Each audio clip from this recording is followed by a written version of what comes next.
저희가 또 이제 새해 영상이다 보니까 지금쯤은 많은 사람들이 올해 하고 싶은 거 올해는 꼭 해야지 뭐 이런 리스트를 써놨거나 머릿속에 있을 거예요. 올해는 맞습니다. 이걸 해내야지. 그래서 그런 마음을 먹었는데 올해도. 근데 아마 결국 또 올해가 가면 못하는 분들이 많을 거란 얘기죠. 제가 어디 강연 가면 항상 나오는 질문이 저도 교수님 말씀 듣고 잘하고 싶고 뭔가 꿈꾸고 목표한 것들은 많은데요. 근데 왜 저는 맨날 회피하고 왜 마음먹은 걸 이렇게 하는 게 이렇게 어려울까요? 이렇게 질문하는 분들이 있어요.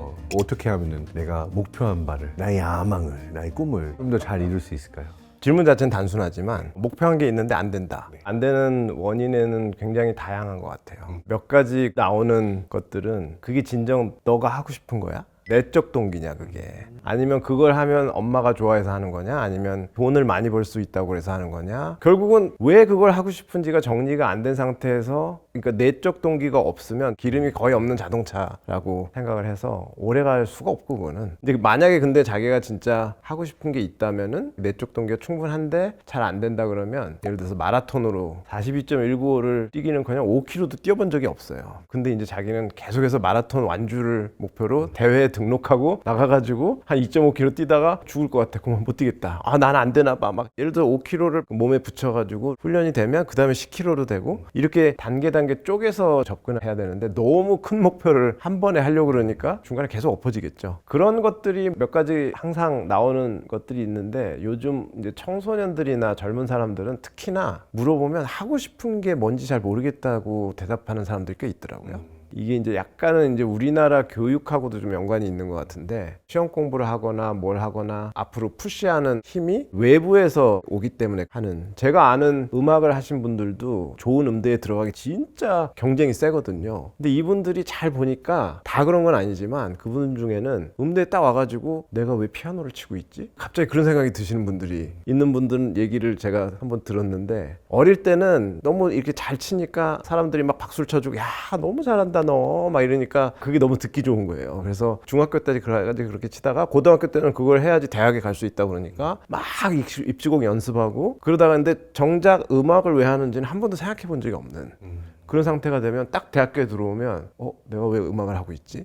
그러면서 이제 방황이 시작되고, 그런 건 좀 극단적인 예지만 실제로 자기가 정말 하고 싶은 것인지, 이 목표라고 하는 것들, 아니면 남의 걸 그냥 자기한테 임플란트를 한 것인지, 내적인 속에서 끓어오르는 뭔가 하고 싶은 게 있는 건지, 저건 그게 없으면은 그걸 찾는 게 계획 세우고 이러는 것보다 훨씬 먼저라고 생각하거든요. 아까 스스로 안에 뭘 원하는지 모르면 휘발유 없는 자동차 같다 얘기하셨잖아요. 예. 비유가 너무 좋아요. 많은 사람들은 자기가 주유소 가서 휘발유 넣어본 적이 없는 거예요. 엄마 아빠가 너 달려야 돼 계속 주유를 해주고 있었던 거예요. 내가 한 번도 스스로 내 차에 주유를 한 적이 없어. 그리고 딴 사람들이 너 달릴 수 있는 것 같아, 이거 좋은 것 같아, 선생님도 막 주유해주고, 그게 그렇지. 다 누군가가 기름을 항상 넣어주고 있었던 거예요. 그래서 그 남이 넣어준 기름으로 어디까지 딱 왔는데 기름 어떻게 넣는 거야? 기름이 있어도 앞으로 계속 직진하면 돼, 이렇게 디렉션을 계속 주면 자기는 운전만 하면 되잖아요. 그러다가 이제 나중에 깨닫는 거예요. 근데 지금 우리 어디 가는 거예요?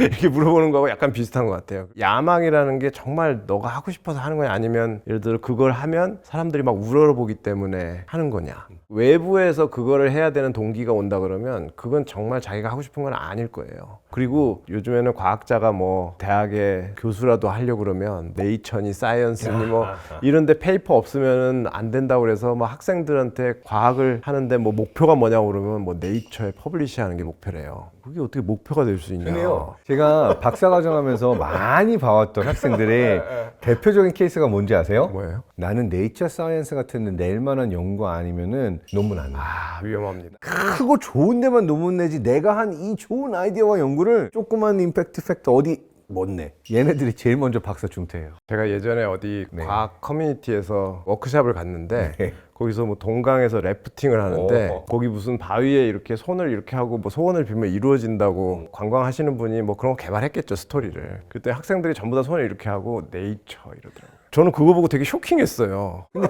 진짜로 네이처 내본 사람이 생각보다 없잖아요, 학생 중에. 그렇죠. 그러니까 정말 네이처 내는 친구들을 한두 명 봤거든요. 네. 얘네 특징이 뭔지 아세요? 뭡니까? 방학 때 조그만 과제 하나 해도 어디 학교 가서 포스터를 발표할 수 있지? 나 과제 하나 했는데 이거 아까워. 이거 조그만 미니 논문으로라도 낼래라고 자기가 정리해서 이름 없는 어딘가 넣어요. 내가 이걸 했다라는 기록을 위해서. 근데 이거 하는 친구들이 결국 네이처 사이언스, PNS 같은 논문을 내더라고요. 그렇죠. 그러니까 불평불만 안 하고 조그만 것도 정리해서 의미 있게 만든다라는 연습을 10번 한 애들은 나 어쩌다가 보니까 이거 되게 좋은 논문 갔어. 이게 된 거예요. 생각해보면 작은 것도 꾸준히 일이라도 내가 손해보는 것 같아도 그냥 했던 애들은 그 행위 자체가 다음으로 갈 수 있는 뭔가의 걸음이 됐는데 이게 걸음 안 주고 나무가 크게 자라고 싶어 하는 거죠. 아, 그게 가능한가요? 그러니까요. 저는 걸음이라는 건 원래 더럽다고 생각해요. 나무가 크려면 걸음을 줘야 되는데 이게 비료를 줘야 되는데 비료는 똥 오줌 더러운 것들이란 말이에요. 그건 싫은데 나무는 크고 싶어. 그래서 말씀하신 것처럼 정말 컸다고 그러면 얘네들은 내가 잘나고 좋은 나무라서 컸다고 생각하지만 그 얘기는 또 역시 누군가가 보이지 않는 곳에서 딴 애들이 딴 교수님이 얘에게 비료랑 걸음은 딴 사람이 준 게 있는 거고 온전히 내 게 아닌데 그걸 내 거라고 생각하는 순간 플러스가 아니라 마이너스, 오히려 독이 되는 게 아닌가. 근데 내가 왜 이걸 하고 있지? 약간 이런 본질적인 질문을 너무 늦은 나이에 맞닥뜨리게 되면 그거는 되게 좀 답이 없어요. 제가 볼 때는 야망을 갖는 건 좋은데 그게 진짜 자기의 속에서부터 계기를 통해서 이끌림을 통해서 출발하는 그런 거야 루틴도 의미가 있고 아주 혹독한 루틴도 하게 되고 그렇게 되지 않을까. 제가 비슷한 맥락에서 얼마 전에 박진영 씨 콘서트 갔었거든요. 본인의 꿈은 60될 때까지 최고의 퍼포먼스로 춤추고 노래하고 관객들이 와주는 거. 그러면서 이제 꽉 찬 관객 보면서 뭉클해가지고 멋있는 말씀을 해주셨는데 이렇게 말씀하신 거예요. 사람들은 내가 JYP 엔터테인먼트로 돈도 많이 벌고 뭐 많이 이뤘다고 얘기하는데 저는요 단 한 번도 돈 벌기 위해서 음악한 적 없어요. 저는 음악하려고 돈 번 거예요.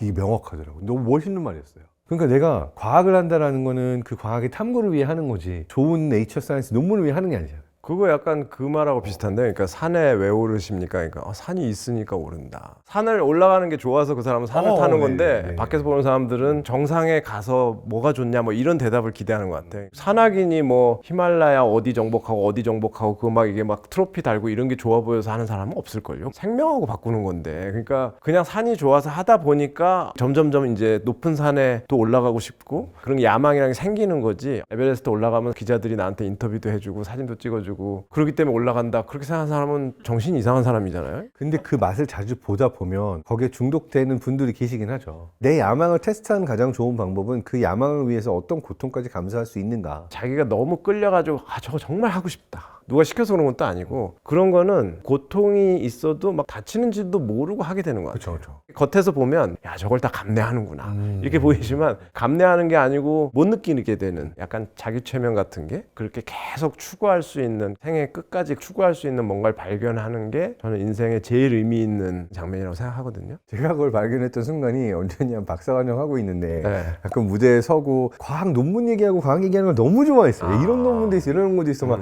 알려주는 게. 근데 그날 막 너무 아프고 난 후고 독감 오고 그래서 랩 미팅에 갔는데 진짜 이렇게 막 쭈구리가 돼가지고 앉아 있었어요. 근데 뭔가 되게 재밌는 논문 얘기가 나오고 토론이 나왔는데 네. 갑자기 살아나가지고 막 근데 이 연구는 막 이러면서 막 얘기를 하니까 그때 지도 교수님이 이렇게 보더니 진짜 징하다, 넌 진짜 이 얘기하는 걸 정말 좋아하는구나. 이렇게 아프고 힘든데 이걸 이렇게 토론을 1시간 하는 게 즐겁니? 너는 연구도 연구지만 이 연구 알리는 일 하는 걸 너 너무 즐거워하는 것 같다 하는 순간 띵 오면서 그러네, 내가 이걸 좋아하네 라는 걸 느꼈고, 저희 유튜브 팀도 아마 알 거예요. 막 새벽 5시에 가가지고 제주도 갔다가 포항, 경주, 대구 다 찍고 와가지고 저녁에 이제 촬영을 하면 막 피곤하고 막 저기 막 쓰러져 있어. 밥도 못 먹고 이런데 딱 켜져가지고 유튜브 하는 순간 너무 즐겁거든요. 그럼 이 순간은 이게 전혀 괴로운 게 아니라 너무 좋아요. 그래서 이게 내 업이구나. 어떻게 보면 고통스러운 상황이 꿈을 더 현실적으로 만들어주는 것 같아요. 그 이제 그라운딩 프로블럼이라고 해요. 얘네가 현실에 데이터가 점점 없어지니까 자기끼리 막 데이터를 만들어가지고 학습하고 이러다 보니까 이게 점점 현실에서 멀어지면서 그게 이제 헐루시네이션처럼 막 환각이 되는 거죠. 조현병 있는 사람들은 그런 식의 이제 사고가 시작되기 시작하는 건데, 그게 안 되려면은 발을 완전히 현실에 굳건하게 디디고 자갈밭도 걸어보고 이게 물리적으로 충돌을 해야 돼요. 그러지 않으면 현실 감각이 점점 없어지는데, 자기가 이제 어려운 어려운 일을 자꾸 겪고 어려운 현실에 빠지고 그게 사실 현실이거든요. 그런 문제들이 없으면 따뜻한 온돌방에 앉아가지고 계속 상상을 하면은 굉장히 그 장밋빛 상상이 이루어지면서 이제 현실 세계 딱 나가가지고 그걸 하려고 그러면 멍청해지는 거죠. 그런 사람들은 사실은 계획을 아무리 세워봤자 나가면 이제 부딪히기 때문에 계획 자체가 원래 잘 이루어질 수 없는 허무한 계획이라고 할까요? 그래서 제가 볼 때는 현실에 고통스럽고 힘들고 그런 것들이 비현실적인 꿈을 꾸던 사람들한테는 그게 이제 잘 섞이면서 아주 현실적인 자기의 목표를 이룰 수 있는 그런 과정으로 나가는 되게 중요한 스텝이라고 생각해요.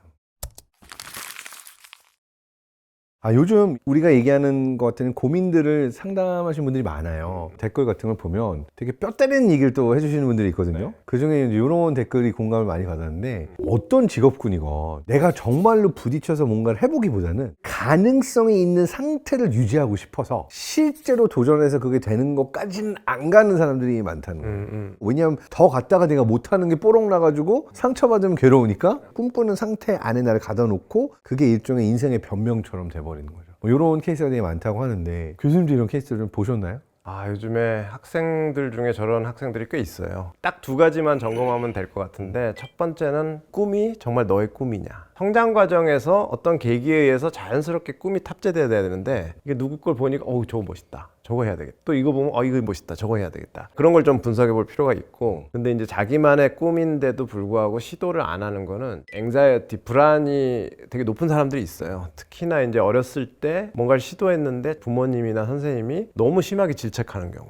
처음 이렇게 해봤는데 당연히 잘 안 되는 건데, 시행착오라서 그걸 가지고 막 틀렸다고 지적을 하고 옆에 사람하고 비교하고 이래서 그런 것들이 너무 싫어가지고 시도를 하면 또 그런 걸 들을 것 같으니까 아예 시도 자체를 안 하는데, 시도 자체를 안 한다 그러면 또 사람들이 이상하게 볼 거니까 나는 할 수 있는데 지금 안 하고 있는 거지, 내가 하기만 하면 너네 깜짝 놀랄걸? 이런 생각으로 계속 있는 사람들이 있는데, 그것도 사실은 자기를 속이는 거죠.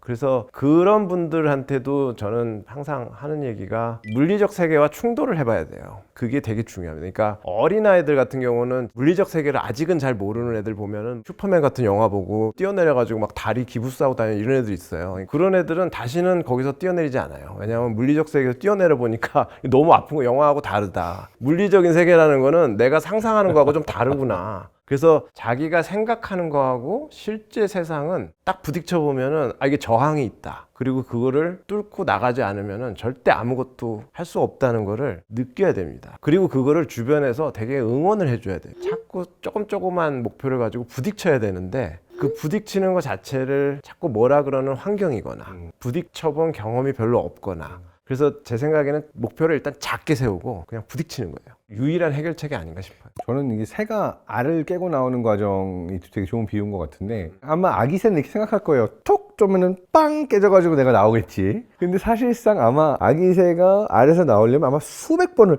왜 안 열려 막 쪼고 해서 나 알에서 못 나오나 싶을 때쯤 깨져서 아마 나오지 않을까. 그렇죠. 근데 아마 이 실제 세상하고 부딪힌다라는 것도 비슷한 과정일 것 같아요. 그게 좋은 비유인 것 같아요. 알에서 정말 나오고 싶어야 돼요. 여기서 나가야만 한다는 그 절박함? 그 절박함일 수도 있고 진짜 하고 싶은 어떤 갈망일 수도 있는데, 그런 거의 크기가 크면 클수록 합당한 노력은 하게 돼 있는 것 같아요. 그래서 가장 먼저 선행돼야 될 거는 세상과 부딪히면서 그걸 다 각오하고도 아무렇지도 않아 이러면서 하고 싶은 건지, 그게 그런 게 아니면 그런 걸 찾아야 됩니다. 어떤 사람들은 하고 싶은 게 없는 사람도 있다. 저는 개인적으로 그건 믿지 않아요. 우리 뇌는 싱크가 딱 맞으면 저거 해야 되겠다 이런 게 반드시 있다고 생각하는데, 그거를 이제 찾는 과정에서 많은 경험과 시행착오가 필요할 뿐이고. 뭔가 하고 싶다라는 마음은 사실 궁금증 이후에 생기는 경우가 많잖아요. 그렇죠. 궁금한 게 있어야 하고 싶은 게 있는 거지, 아무것도 안 궁금해. 그러면 이제 뭔가 하고 싶은 것도 없는 경우가 있고, 사실 뇌과학적으로 얘기하면 이거는 결국 동기부여를 좌우하는 중피질 회로의 도파민 분비가 안 되는 거죠. 근데 이 도파민이 나오게 하는 방법, 궁금증을 일으키는 방법을 어느 논문인가를 읽으니까 두 가지가 있다고 얘기를 하더라고요.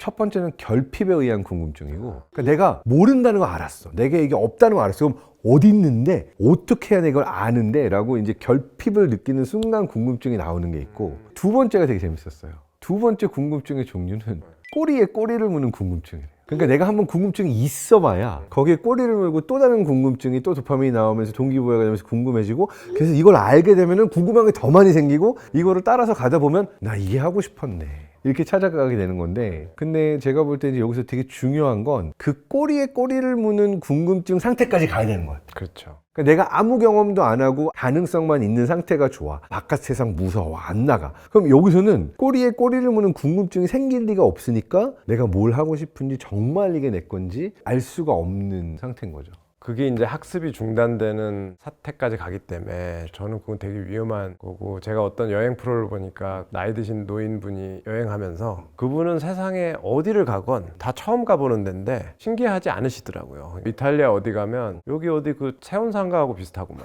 뭐 어디 뭐 스페인에 좋은 데를 가면은 여기 강원도 영월하고 비슷하구만. 그런 분들은 이제 세상에 신기한 게 없는 거예요. 새로운 거를 어떻게든 거부하는 메커니즘이 뇌에 탑재가 된 거 같아요. 그거에 비해서 반대는 이제 어디를 가건 조금만 다르면 오 여기 너무 신기하다 이거 뭐지? 이러면서 계속 탐험하고 거기서 머물고, 근데 그 후자의 뇌가 훨씬 더 학습을 잘하고 오래 가고 건강한 적응적인 뇌죠 사실은. 그렇게 항상 오픈 마인드로 세상에는 새로운 게 많으니까 조금만 달라도 새롭다고 보고 학습을 하려고 하고, 그런 자세가 정말 필요한 것 같아요. 그리고 자기의 그 익숙한 생활 자체도 새롭게 볼 필요가 있어요. 사람들이 여행을 갔다 오는 이유가 되게 여러 가지지만 지겨운 일상을 다시 새롭게 보기 위해서 여행을 간다고 생각하거든요, 저는. 그렇게 뭔가 새로운 걸 보고 오면 뇌가 그 상태가 유지가 되는 것 같아요. 그래서 다시 돌아오면 우리 집에 이런 게 있었나? 뭐 이런 것도 보이고, 계속해서 뇌를 어떻게든 이 세상은 새롭다고 보이게 하는 그런 상태로 만들려고 하는 노력이 많이 필요하지 않나 그런 생각이 들어요. 일단 이 영상을 보시는 순간은 좋은 순간이에요. 왜냐하면 새해가 됐기 때문에 시간 경계를 넘어서 뇌가 1월이야, 뭔가 새로워 라고 하는 게 이제 기본적으로 약간 뽐뿌짓이 됐기 때문에 지금 뭔가 새롭게 받아들이기 좋은 타이밍이네요. 맞습니다. 우리나라에 이제 그런 문화가 좀 있긴 하죠. 뭐든지 하면 엘리트가 돼야 된다. 등산도 전부 엘리트 장비를 착용하고 막 그 낮은 산을 막 올라가시잖아요. 그런 걸 왜 자꾸 따라 하시는지 모르겠는데, 그런 것보다는 자기 생활을 새롭게 보는 게 사실은 저는 아트의 핵심이라고 생각하거든요. 그래서 동네 음악회라도 가서 보시고, 홍대 버스킹이라도 가서 보시고, 이 세상에 울려 퍼지는 음악과 색깔과 이런 것들을 아티스트들은 항상 새롭게 내놓으려고 그게 직업이잖아요, 그 사람들은. 그렇게 하면 생활이라는 게 그렇게 단조롭지 않고 지루하지 않고 계속해서 자기 가능성이 발견되고 좋은 흐름으로 들어가는 것 같아요. 내 삶을 예술처럼 만들어라. 그렇죠. 교수님은 2026년에 새로 한 가지 시작하신다면? 저는 좀 기타를 잘 치고 싶은데 칠 시간이 없다는 핑계로 그러고 있는데, 2026년에는 레슨을 좀 배워볼까. 좋네요. 네. 요즘에 유튜브가 되게 잘 돼 있어서 맘만 먹으면 진짜 유튜브로 잘 배울 수도 있는데, 일주일에 딱 유튜브에 나오는 코드 하나 뗀다. 그걸 제가 해봤거든요. 네. 안 돼요. 왜냐하면 같은 장소에서 논문도 쓰고 기타도 쓰고 하기 때문에 이게 다 섞여가지고 잘 안 돼요. 그래서 학원에 가야 되는구나. 무조건 거기 가야 됩니다. 자기가 그게 잘 되는 맥락을 만들어서 일단 무조건 움직여야 돼요. 저는 2026년에 밀리고 밀린 책을 쓰겠다. 그럼 어디로 가셔야 되나요? 아직 생각 안 했어요. 예전에 책 나왔을 때는요. 네. 제가 책 쓰기 위해서 맨날 가는 카페가 있었어요. 그 봉준호 감독하고 비슷하네요. 딱 두 카페 가면 거기서는 책만 썼어요. 네. 제가 요새 그 카페에 안 가서 책이 안 써졌구나. 지금 현재 연구실에 가면 잘못된 루틴이 만들어져 있어요. 스마트 모니터 켜자마자 뭘 하고 싶냐 하면 두둥 넷플릭스 보고 싶어요. 잘못된 루틴이 만들어져 있어요. 보고 싶은 게 아니라 보시는 것 같은데? 맞아요. 그래서 제 오피스에는 저는 책상을 3개의 코너에 이렇게 놔두고 분리를 해놨어요. 논문 쓰는 책상? 행정만 하는 책상, 다른 책상도 있고 그런데, 그래서 거기 들어가면 그 일만 하고 또 여기 옮겨갔다가 이렇게 계속 돌아가면서. 이것도 이제 저희 큐브님들께 꼭 말하고 싶은데, 잘못된 루틴 한번 뚫으면 괴로워요. 이게 여기서 글 써야 되는데 넷플릭스 보는 루틴 뚫어놓으면 뇌는 그거 하고 싶어 하거든요. 그냥 거기서 넷플릭스를 계속 보시면 될 것 같아요. 그러니까 이제 연구실을 옮겨야 돼요. 아니 글을 딴 데 와서 쓰셔야지. 그렇죠, 맞아요. 올해 제가 추천드리고 싶은 건, 교수님은 루틴을 뚫어라. 저는 특정 루틴은 뚫지 마라. 원래 습관이라는 거는 한번 생기면은 없어지지가 않기 때문에, 습관을 없애겠다 하는 거는 뇌에 그걸 거스르겠다는 거잖아요. 그러니까 힘들지. 이제 연구실에서는 영화 리뷰만 해야겠다. 정말 재밌게 얘기 잘 나눴고요. 저희 오늘 채널 나오신 소감은 어떠신가요? 저는 아주 편안했고요. 대부분의 채널에서 이제 질문을 하면 제가 혼자서 이렇게 계속 얘기하고, 그 다음 질문하면 또 계속 혼자 얘기하고 그러는데, 오늘은 정말 대화를 하는 시간이어서 재밌었습니다. 저도 많이 배우고 즐거웠습니다. 또 왔으면 좋겠네요. 또 나올 기회, 또 뵐 기회가 있을 것 그럼요. 같고요. 예. 정말 출판사에서 제목을 잘 지어주신 멍청해지기 전에 읽는 뇌과학, 저도 되게 재밌게 읽었고요. 저는 이 책 안에 정말 우리가 가져갈 수 있는 내 삶에 도움이 되는 뇌과학적 지식들이 많았다고 생각했어요. 책 안에 여러분의 뇌를 위해서 정말 유익한 많은 컨텐츠가 들어있어서 이 멍청해지기 전에 읽는 뇌과학 추천드리면서 읽어보시면 정말 좋을 것 같고요. 책을 명분 삼아 오늘 교수님과 이렇게 정말 좋은 대화 나눌 수 있어서 저도 행복한, 뇌가 행복한 시간이었어요. 아, 너무 재밌었어요. 책 얘기는 별로 안 한 것 같은데 이상하게 재밌네요. 자, 여러분 새해에 뭐 하라고 그랬죠? 나만의 루틴을 만들기 위해서 스스로를 관찰하고 또 실험과 기록을 하는 습관, 그리고 또 애매함도 견뎌보고 지루함도 견뎌보고 새로움을 감당할 수 있는, 새로 도전하는 여러분의 새해가 되시기를 바라고요. 그래서 여러분의 뇌가 더 건강하고 행복할 수 있기를. 나와주셔서 감사합니다. 불러주셔서 감사합니다. 감사합니다. 감사합니다.